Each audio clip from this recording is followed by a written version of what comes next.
केंद्रीय मंत्री अमित शाह ने कहा कि मध्य प्रदेश में कृषि, पशुपालन और सहकारिता के क्षेत्रों में अपार संभावनाएं हैं, जिन्हें पूरी तरह से साकार करना भी बाकी है। उन्होंने कहा कि देश में सहकारी आंदोलन लंबे समय तक कमजोर पड़ता गया और पूरे देश में असंतुलित हो गया था। आजादी के 75 साल बाद पहली बार प्रधानमंत्री नरेंद्र मोदी ने केंद्र में अलग से सहयोग मंत्रालय बनाकर इस आंदोलन को नई ऊर्जा दी।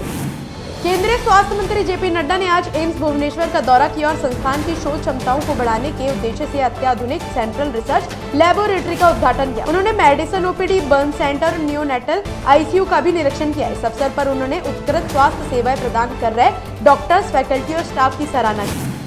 विदेश मंत्री डॉक्टर एस जयशंकर ने जर्मनी के मंत्री राष्ट्रपति मार्कस सॉडर से मुलाकात की। इस दौरान दोनों नेताओं ने भारत, जर्मनी और यूरोपीय संघ के साथ सहयोग को मजबूत करने पर चर्चा की, खासकर प्रौद्योगिकी और प्रतिभा प्रवाह के क्षेत्र में। साथ ही यूरोपीय विकास, ट्रांस अटलांटिक रिश्तों और इंडो पैसिफिक मुद्दों पर भी विचार साझा किए।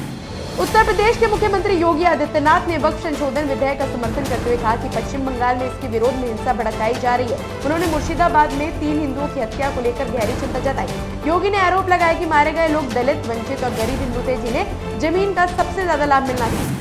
केंद्रीय मंत्री प्रहलाद जोशी ने आज हुबली से भीम हेजे शताब्दी समारोह की शुरुआत की, जो डॉक्टर बाबा साहेब अम्बेडकर की निप्पाणी यात्रा की 100वीं वर्षगांठ पर आधारित है। ये 5 दिवसीय जागरूकता कार्यक्रम राज्य भर में मनाया जा रहा है, जिसमें बेंगलुरु से निप्पाणी तक बाइक रैली भी शामिल है।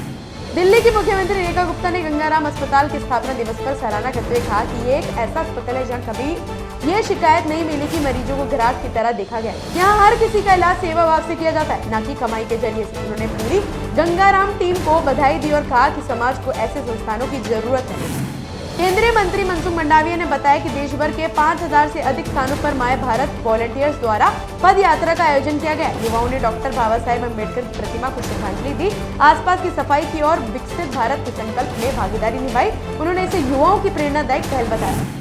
AIMIM प्रमुख असदुद्दीन ओवैसी ने वक्फ संशोधन कानून के विरोध को लेकर प्रेस कॉन्फ्रेंस में कहा कि प्रधानमंत्री मोदी इस कानून पर पुनर्विचार करें, क्योंकि ये भारतीय संविधान के खिलाफ है।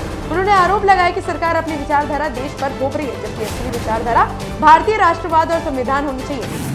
उत्तराखंड के मुख्यमंत्री पुष्कर सिंह धामी ने कहा कि राज्य का सकल राज्य घरेलू उत्पाद GSDP लगातार बढ़ रहा है, जो विकास के सही मार्ग पर चलने का संकेत है। वित्तीय वर्ष 2021-22 में GSDP 2.74 लाख करोड़ की, जो 2024-25 में 3.94 लाख करोड़ तक पहुंचने का अनुमान है। यह वृद्धि सशक्त और समृद्ध उत्तराखंड के संकल्प की सफलता की ओर बढ़ने का प्रमाण है।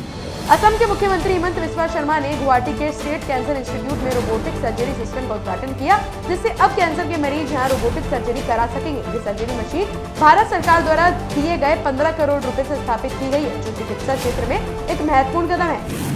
कोलकाता में भाजपा नेताओं और कार्यकर्ताओं ने राज्य सरकार के खिलाफ जोरदार विरोध प्रदर्शन किया। प्रदर्शन SSC शिक्षकों की नौकरी जाने और राज्य में बढ़ती हिंसा को लेकर हुआ। विरोध में विपक्ष के नेता शुभेंदु अधिकारी, केंद्रीय मंत्री श्रीकांत मजूमदार और अन्य प्रमुख नेता शामिल हुए। भाजपा नेताओं ने TMC सरकार पर कानून व्यवस्था बिगाड़ने और युवाओं के भविष्य से खिलवाड़ करने का आरोप लगाया।